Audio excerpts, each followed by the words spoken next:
일본이 와 이거 진짜 열받네. 뭐가 있길래? 방위백서에 일본의 고유 영토를 독도라고. 다케시마라고. 다케시마라고 표현을 했어. 또 그러네. 그리고 독도 주변을 바다를 자국의 영해로 표기를 했어. 저렇게. 주변 바다를. 저렇게 해놨잖아. 저렇게. 와. 기자들이 왜 이걸 못 고칩니까? 이 병을. 그거는 뭐 22년간 특히 방위백서는 계속 이런 식으로 해왔습니다. 네, 일본은 전략적인 목표가 있기는 합니다. 이렇게 계속 그 여러 가지 뭐 역사적인 그리고 국제법적인 증거로서는 한국 영토다라는 것이 굉장히 많습니다. 네. 네, 그러나 일본도 그 일본에게 유리하게 보이는 부분을 계속 큰 것만 그러니까 불리한 것은 절대 내놓지 않고 유리한 것만 계속 강조하면서 혹시 국제 정세에서 뭔가 변화가 있을 때 다시 한번 일제강점기처럼 독도를 장악할 수 있는 기회가 오를 그런 가능성이 없지 않아 있을 것이다. 그렇습니다. 그리고 무서워요. 한번 그 독도가 일본 영토라고 주장했기 때문에 그것을 그 완전히 고도버리면 다른 영토 문제가 있잖아요. 그 홋카이도 문제라든가 홋카이도의 그릴 요르도라든가 중국하고의 사이에 있는 생각 요르도 문제라든가 이런 것도 밀린다. 일본 쪽에서. 그렇기 때문에 독도가 가장 여러 면에서 일본이 가장 약한 부분이에요. 한국 영토라는 증거가 너무 많아가지고 그래도 이것을 외교 카드로 쓰기 위해서 그대로 계속 하는 것입니다. 그러니까 조금이라도 약한 모습을 보이면 다른 두 가지 연도에서 계속 밀릴 가능성이 있습니다. 그래서 계속 밀고 나가야 되는구나. 억지라고 한국에서는 이야기하지만 그러나 일본에서는 나름대로의 논리성을 갖고 그 국민들을 설득시키는 작업을 하는 거죠. 그러나 요새는 또 다카이치 정권이기 때문에 한일 관계를 계속 우호적으로 가져가겠다라는 그러한 전반적인 목표는 있습니다. 다카이치 자체가. 그러나 요새 계속 지지율이 떨어지기 때문에 지지율을 상승하기 위해서라도 그것은 그 일본의 극우 세력에 호소하는 그러한 것도 필요하기 때문에 아직은 국내 적인 사정에서 이 독도 문제는 계속 간주할 것이다. 활용하겠죠. 그렇게 그런데 볼 수 이제 있습니다. 저희가 독도는 대한민국 영토다라는 결정적인 증거 뭐 너무 많지만 그 가운데 우리 대한민국 국민들이 꼭 외워둬야 되는 거. 우리가 그 썬킴한테 배운 게 있어요. 뭐죠? 이거는 반드시 외워둬야 된다. 근데 그 영상 나가고 국회의원들도 야 이건 나 몰랐었다. 외우겠다 한 게 있어. 뭐냐면 1868년에 이거는 이번 기회에 외워놔. 1868년에 일본 내무성이 근대적 지적 편찬 사업을 진행을 합니다. 그러니까 새롭게 이제 뭐 지도 같은 거 그리고 이렇게 하는 거야. 그때 울릉도하고 독도를 이걸 일본 땅으로 해야 될지 하지 말아야 될지 이게 궁금했던 거야. 그래가지고 그것을 일본 정부의 최고 국가기관인 태정관에게 물어봅니다. 태정관? 일본의 최고 국가기관이야. 자기 자체적으로 제일 높은데. 태정관한테 딱 물어봐. 이거 어떻게 해요? 그래서 태정관이 정확하게 답을 했어. 했어요? 답을 했어. 그거 소개 부탁드립니다. 자, 그게 태정관 지령인데요. 푸미안 취지의 다케시마 울릉도의 1도, 요거 이제 독도입니다. 이 건에 대해서는 일본은 관계가 없다는 것을 명심할 것. 태정관 지령 이거 일본에서 이거는 아주 불편해하던데요. 그래서 이것은 절대 일본에서는 공식 문서에 소개하지는 않습니다. 그래서 일본 내에서도 비판을 받고 있죠. 왜 다른 곳을 계속 그 일본 영토라고 독도를 주장하면서 이곳을 숨기냐고. 그러니까 일본 내에 양심적인 학자도 있기 때문에 그곳은 계속 이야기를 하고 있습니다. 이거는 독도 연구자들에게는 상당히 유명한 문서. 입니다. 근데 우리나라에 이게 별로 안 알려졌어. 왜냐면 그 문서 자체가 일본말로 되어 있기 때문에 금방 그 한국 분들이 그것을 원문으로 읽기가 조금 어려워서 그래서 많이 알려지지 않았던 것 뿐입니다. 이거는 정확한 내용입니다. 정확한 내용입니다. 실제로 그 문건으로 존재합니다. 존재합니다. 그러니까 일본 내 양심 있는 학자들은 이거를 이야기를 하는 거고.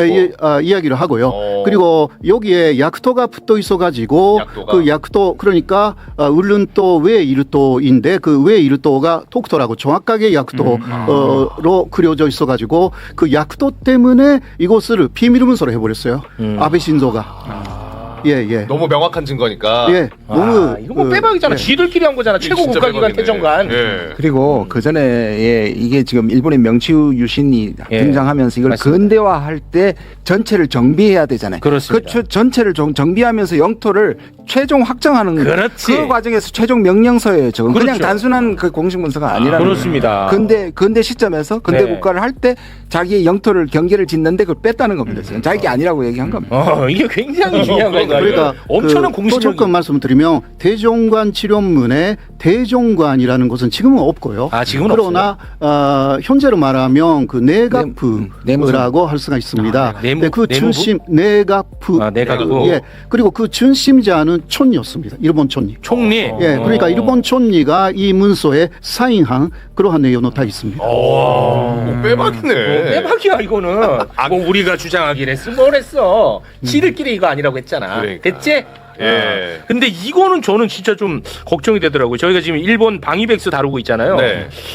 와, 일본은 진짜 확실히 이게 제국주의의 어떤 DNA를 좀 갖고 있는 것 같은데. 그 브런슨 아주 건방진 주한미군 사령관 알죠? 네네네. 브런슨이. 이 건방진 이 사령관이 한국을 항공모함이라고 이제 비유한 적이 있었거든요. 맞아요. 이거 정말 이건 모욕적이거든. 네. 그거를 잠깐 다시 한번 좀 보고 오겠습니다.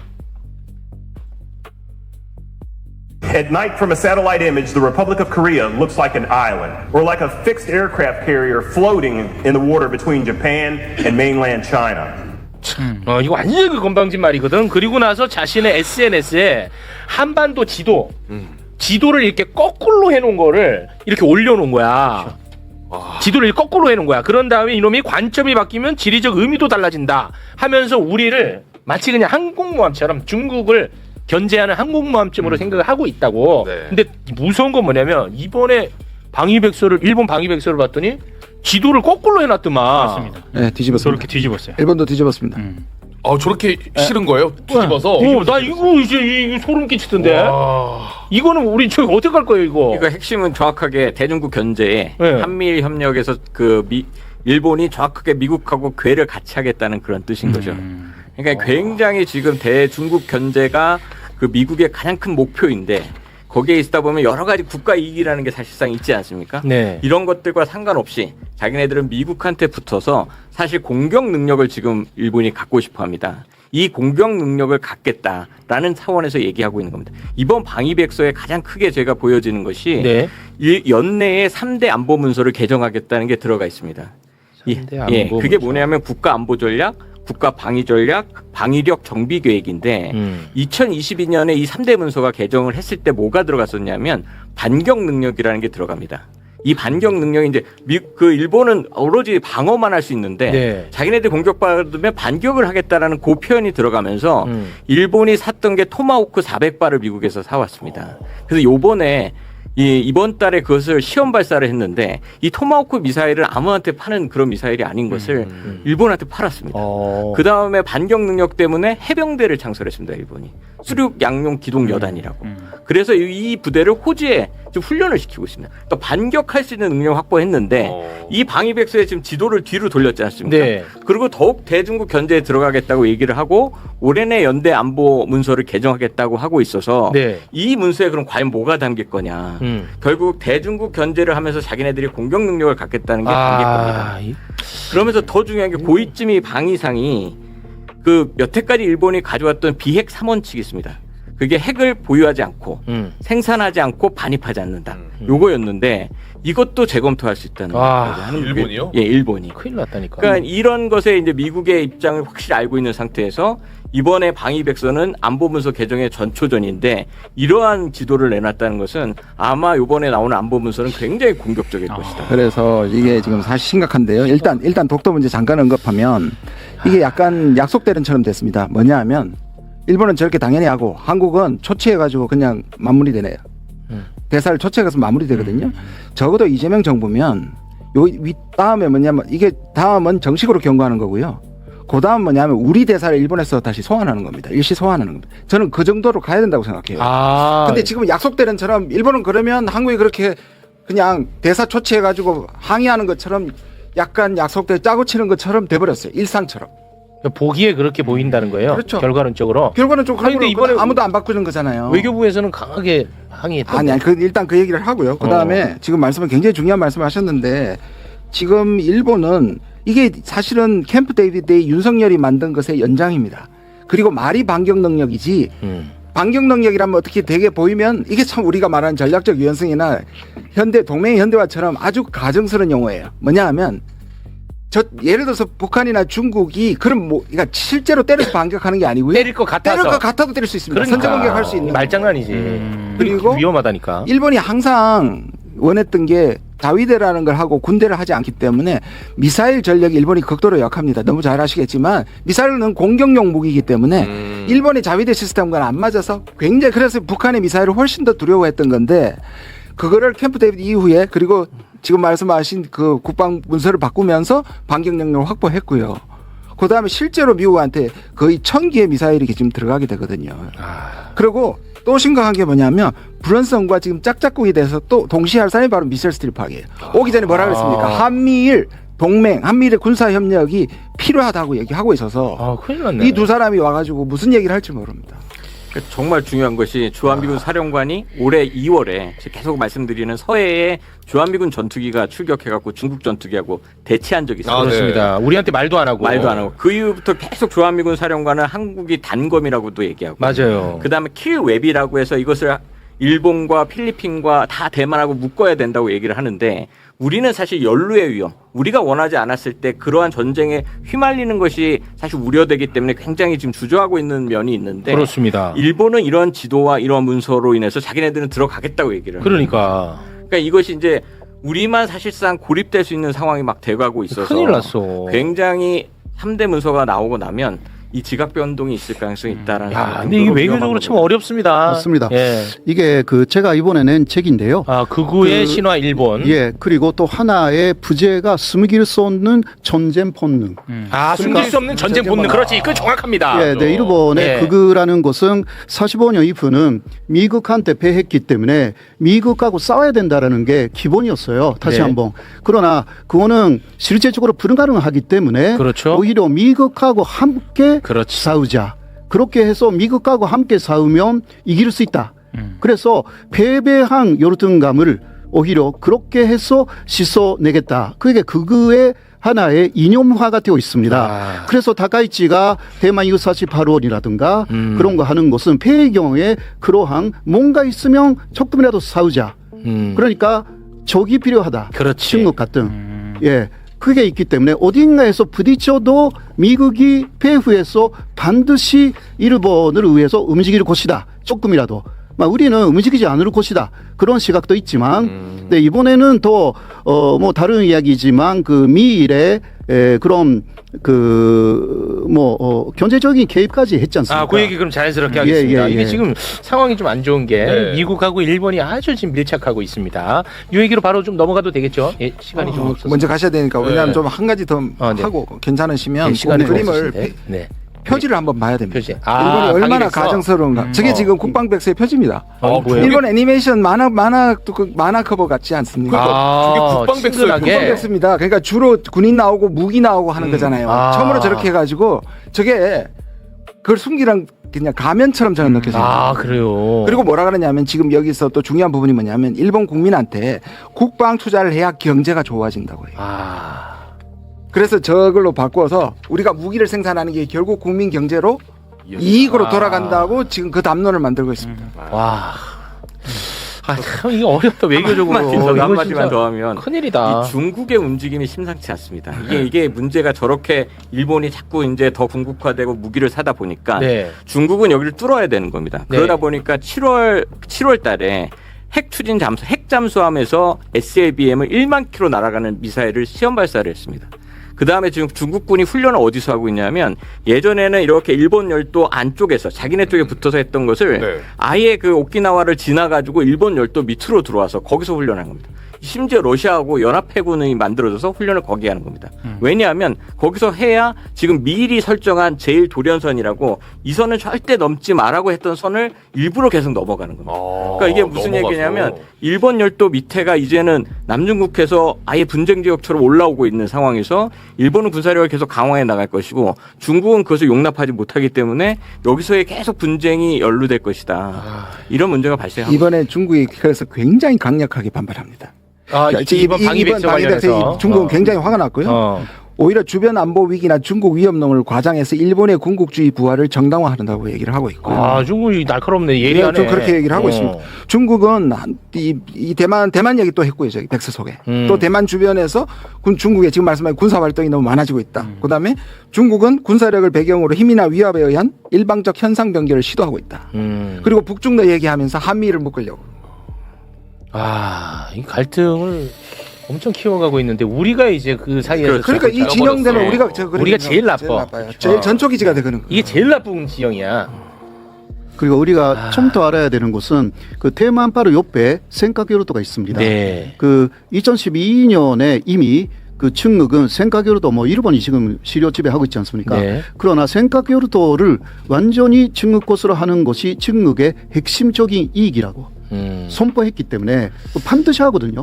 그러니까 대만 유사시라기보다 일본은 그쪽도 상당히 걱정입니다. 그냥 언제 생각교류도를 먼저 잡고 그 다음에 대만 쪽으로 간다. 일본은 그런 식으로 주장하면서 오히려 일본 내에 그러한 방위력을 강화시키는 방향으로 가고 있는 거죠. 네, 알겠습니다.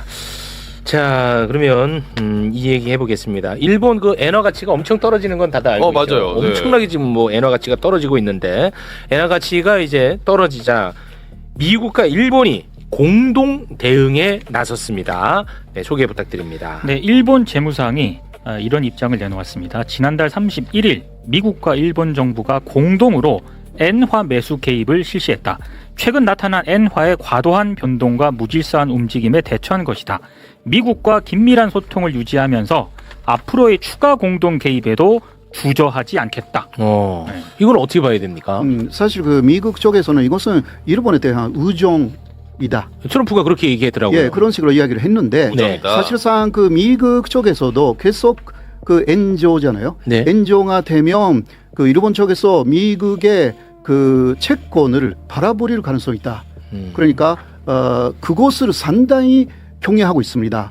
그러니까 일본을 좀 도와주지 않으면 미국에 돌아오는 오히려 경제적인 리스크가 굉장히 높아진다. 그리고 이번에 함께 그 엔을 그러니까 사들이면 엔고가 되잖아요. 네. 엔고가 되면 그 상대적으로 달러가 약해집니다. 이게 트럼프가 계속 달러 약세를 원했습니다. 예, 왜냐하면 그렇게 되면 수출이 잘 되니까. 네. 그러니까 그러한 결국은 미국을 위해서 모든 게 설정되어 있습니다. 그러나 일본을 돕기 위해서라고 이야기를 하고 있고요. 네네. 명분은 일본 돕기인데 네네. 사실은 자기 경제를 위해서. 예, 지금 그 수출이라든가 이게 상당히 그 달러가 비싸기 때문에 안 좋다고 합니다. 그것을 그 만회해야 되는 부분들이 있어서 오히려 좋은 그 구실이 되고 있는 것이고요. 그리고 이대로 엔조를 그대로 그 반치할 경우는 사실 그 아시아 동화가 동방적으로 다 하락해가지고 어마어마한 그 세계적인 그 금융 위기가 올 가능성이 있다. 그거는 뭐 거짓말도 아닌 것 같고요. 네네. 그래서 미국은 뭐 세계를 위해서 그 한다라고 하면서 사실상 미국을 위해서도 엄청나게 그 이익이 되는 방향으로 움직이고 있는 것입니다. 네. 그 사실은 여기 뒤에도 한 가지 요소가 더 있습니다. 전 세계 지난번에 중국이 채권을 팔려고 했을 때 또 미국하고 일본이 사이가 나빴을 때 일본이 채권을 판다는 위협을 굉장히 하거든요. 그러니까 세 가지를 미국은 원합니다. 채권 붙들고 있어라. 팔지 마라. 그 다음에 지금처럼 환율 너무 낮게 가지 마라. 그 다음에 세 번째가 뭐냐면 일본이 거의 마이너스 %잖아요. 이자를 올려야지 사실상 일본 돈이 강화되는 거거든요. 네. 지금 그러니까 이 세 개 중에 그 중에 제일 약한 거. 그래서 일본하고 같이 엔화를 많이 사서 일시적으로 좀 올린 건데 향후에 다른 문제가 계속 생길 수 있고 이거는 어떤 의미에서 일본이 미국에게 약간 자기들이 갖고 있는 무기를 사용하지 못하고 인질 잡혀 있다. 미국에 대한 지나친 의존도가 오히려 내부적으로 비판하고 있는 겁니다. 그 지금 조금 오르긴 했는데 이게 계속 갈 수가 없다는 것이 네. 대체적인 평가. 그렇습니다. 지금 말씀하신 대로 그 미국하고 일본의 금리 차이가 굉장히 커요. 미국은 3.5에서 3.75% 정도인데 일본은 1%에서 1.25% 이 차이 때문에 계속 엔저가 되는 것입니다. 네. 이것을 일본이 그 고치지 않으면 그 어려운데 고칠 수가 없는 거죠. 갑자기 금리를 올리면 토상하는 회사라든가 개인이 그 많아지니까 이거는 다카이치로서는 못하는 거예요. 딜레마네. 사실상 그래서 이런 면에서도 다카이치 정권의 지지율이 계속 떨어지는 것입니다. 그래서 그 다카이치를 사실 트럼프는 필요로 하는 거죠. 말을 잘 듣는 사람이니까 여러 면에서. 네, 그래서 네. 도와준다라는 면도 확실하게 있습니다. 네. 알겠습니다. 자, 그럼 호사카 유지 교수님과는 여기서 저희가 인사를 좀 나누겠습니다. 일본 너무 그렇게 군국주의로 가지 못하게 잘 좀 달래주시기 바랍니다. 이거 좀 읽어주시고. 네, 일본 극우의 바뀌지 신화, 않는다. 일본. 네, 네네네. 극우의 신화라는 것을. 예. 고맙습니다. 호사카 유지 교수님이었습니다. 대단히 고맙습니다. 감사합니다. 네, 고맙습니다. 자, 두 분과는 빠르게 미국 이란 상황 좀 살펴보도록 하겠습니다. 어떻게 돼가고 있나? 주말에 이제 트럼프가 이란을 대대적으로 공격하겠다고 했는데 그 이제 주변국들 요청 때문에 취소한다고 했잖아. 네. 그 이후 이제 트럼프는 이란을 또 강하게 압박하는 모양새인데요. 소개 부탁드립니다. 이번이 이란이 좋은 합의문에 서명할 마지막 기회다. 참수 전에 이란에게 모든 마지막 기회를 주고 싶다. 이란과의 협상이 신속하게 진행될 것이며 호르무즈 해협을 4일까지 완전히 개방하는 방안이 1단계로 논의되고 있다. 이란이 호르무즈 해협을 통과하는 상선에 통행료를 부과하도록 놔두지 않겠다.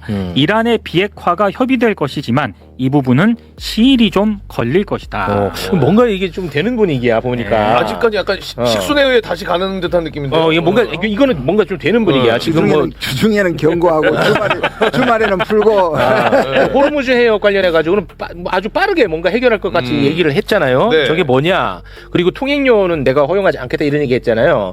이란하고 지금 오만이 호르무즈 해협의 항로 관련해 가지고 지금 논의를 하고 있어. 어떻게 하고 있냐? 해협으로 이제 들어오는 배들은 이란의 통제를 받고. 들어올 때는 이란. 통제. 그리고 해협에서 나갈 때는 오만의 통제 받는 거야. 그러면서 돈은 반띵. 통행료는 반띵하자. 2차선으로 쓰자. 이제 그런 거를 좀 논의를 하고 있는 것 같습니다.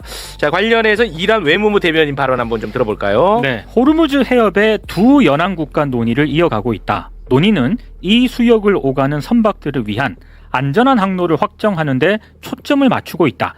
현재까지 진행된 양국 간의 회담은 기술적, 정치적 차원 모두에서 긍정적인 성과를 거두고 있다. 네.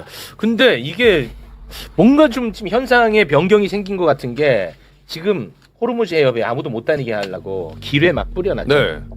그것 관련해가지고 보도가 나온 게 있어요. 기뢰 관련해서. 네, 블룸버그 통신이 보도한 내용인데요. 이란이 유럽 국가들의 호르무즈 해협 기뢰 제거 참여를 허용하는 방안을 검토하고 있다. 뭐 되는 거 아니야? 좀 뭐예요, 이상합니다. 이게 지금? 좀 되게 이상합니다. 이게 이상해요. 그러니까 지금 결론적으로 이란하고 오만하고 거기하고의 지금 어떻게 호르무즈 해협을 다니게 하고 통행료를 받을까를 합의를 하고 있는데 네. 갑자기 미국에서 이것이 잘 되면 이거 자기네들 괜찮다라고 얘기를 하는 것이 이거 뭐예요? 그러니까 이거? 루비오 국무장관이 뭐라고 그랬냐면 그러니까 이게 어색해지니까 미국이 관여하고 있는 이란과 오만의 합의가 잘 되면 평화가 올 것이다 이렇게 얘기를 하고 있는데 관여하고 있는 그러면서 카타르 쪽에서 뭐라고 그랬냐면 근데 이란하고 미국하고의 협상 계획은 없다 이렇게 얘기를 하고 있는 겁니다. 그러니까 이걸 전체적으로 조합해 보면 이란하고 오만하고 호르무즈 해협의 통행에 대한 걸 합의를 하고 거기에 대해서 군사적으로 긴장 완화하는 부분도 합의를 이렇게 하고 있는 걸로 보여집니다. 통행료는 받고 그러면 합의가 됐으니까 당연히 지금 오만 쪽에 뿌려져 있는 기뢰는 제거해야 되기 때문에 그런 기뢰에 대한 제거는 다른 나라도 참여할 수 있다라는 안을 만들고 있는데 이게 제대로 되려면 결국 미국이 이걸 받아줘야 되는 상황이 되어버린 거죠. 그러니까 지금 그 정도 수준에서 얘기를 하는데 이것을 미국에서 받아줄 것이냐가 이제 관건으로 남아있는 상태여서 사실은 숟가락을 지금 얹으려고 하는 게 아닌가 이런 느낌이 보여요. 숟가락이라는 게 뭐 예를 들면 이란과 오만이 합의한 거에 미국이 관여했다. 아, 우리가 이거 다 교통정리한 거다. 교통령이 한 거다. 아니 근데 그거 만약에 통행료를 받게 되면은 그거 말이 안 맞게 되잖아요. 그러니까 통행료에 대한 얘기가 좀 불분명하게 지금 네. 원칙적인 루비오나 트럼프는 얘기를 하고 있지만 굉장히 원칙적인 얘기를 할 쪽이지만 그걸 안 받으면 사실상 무의미해지는 상황이 될 거로 보여지는 겁니다. 저는 통행료 부분을 이렇게 해석합니다. 네. 그러니까 지금은 호르무즈가 지금까지 뭐 호르무즈가 누가 통제하냐가 다르잖아요. 그러니까 네. 이란은 자기들이 통제하고 있다 그러고 그렇습니다. 안쪽을 통제하고 있고 미국은 바깥쪽을 통제해서 우리가 하고 있다고. 자기가 지금 통제하고 있다는 걸 하는 거잖아요. 그러니까 네. 이 통행료를 한다는 거는 미국이 아니라 이란이 통제하고 있는 겁니다. 그러니까 통행료를 부과한다는 거는 이란이 통제한다는 걸 상징합니다. 그렇지 않습니까? 그렇죠. 그렇죠? 네. 그럼 미국이 뭐냐? 니들 지금 협상하는 건 좋은데 통행료는 받을 생각하지 말라고 경고하는 겁니다. 그러니까 이거는 미국이 처음부터 만든 게 아니고 제가 보기엔 이 둘이 협상이 가는 하고 건 있는데? 숟가락 얻는 건 확실한데 아. 이 숟가락 얻는 게 자기 주도가 되려면 통행료를 이란이 가져가면 안 되는 겁니다. 제가 보기에는. 그럼 통행료는 못 받게 무산시켜야 되네. 시켜야 되는 거 자기 성과가 되는 거라고. 아, 그러면 이제 그 쇼가 맞게 되는 건데. 맞게 되는 거죠. 그러면은 이란이 그거를 받아줄 리가 있나요? 근데 이제 그걸 이제 그걸 경고하면서 그렇게 압박을 하는 거라고. 그럼 이란은 그러면은 우리가 안 받으면 너 뭐 해줄 건데 뭐 이렇게 그렇죠. 그러니까 지금 일부 언론에서 나오는 것은 이거를 통행료가 지렛대가 되네. 네, 통행료가 아니고 뭐 서비스 수수료라도 바꿀 수도 있고 다른 것을 줄 수도 있고 뭐 이런 말장난으로? 식으로 바꿔서 지금 그것을 협상하고 그것을 관여하고 있는 것 같습니다. 그럼 예를 들어서 통행료를 받게 돼. 예, 그런데 그 이름을 통행료라고 안 하고 뭐 안전경호, 그렇죠. 안전관리. 그런 얘기 나온 적이 예. 있습니다. 서비스 그러면 차지. 트럼프가 그래 봤죠 여러분 제가 해낸 겁니다. 통행료 안 받잖아 얘네들. 이렇게 할 수도 있다는 건가요? 예, 그런 식으로. 그래 그렇게라도 해라. 서비스 수수료라는 얘기가 그 얘기가 나옵니다. 좋다 좋아. 구독료. 그건 잘 됐네. 그리고 미국이 주도하는 그 기뢰 제거하는 것은 이제 자기네들이 하겠다고 이제 이란이 나오는 겁니다. 그 연합한데 안 돼. 우리가 만들었으니까 우리가 너희 들어와서 여기 제거해도 된다. 그러니까 이거를 막 지금 판을 바꾸려고 하고 있는 상황인 거죠. 야, 그럼 그 상황에서 미국의 뭐 뉴욕 타임즈나 워싱턴 포스트 이쪽만 좀 조용히 하면 되겠네요. 그렇지. 왜냐면 거긴 또 특히 오바마 조용하라 그래. 오바마. 정론이거든. 야, 그 단어만 바꾼 거네 뭐 아니, 이렇게. 그 오바마 같은 닥치라 그래. 오바마. 그 아마 액수가 중요할 겁니다. 아, 그냥 액수가? 이름을 어떻게 붙이든 간에 원래 100만 불이라고 얘기했었잖아요. 한동안 통행료. 그거는 말이 안 되거든요. 그러니까 그거를 얼마나 내리느냐에 따라 좀 달라질 수 있을 것 같은데 지금 나오는 문제가 뭐냐면 저렇게 호르무즈를 이란도 장기간 하면 대체 항로나 파이프라인이 계속 개발돼서 호르무즈의 가치가 계속 지속적으로 떨어지고 있다는 것도 문제입니다. 아, 그렇군요. 네, 알겠습니다. 자, 그러면 두 분과는 여기서 마무리를 짓겠습니다. 오늘 뭐 주제는 더 남아 있는데 시간 관계상 더 할 수가 없습니다. 두 분 진심으로 고맙습니다. 고맙습니다. 감사합니다.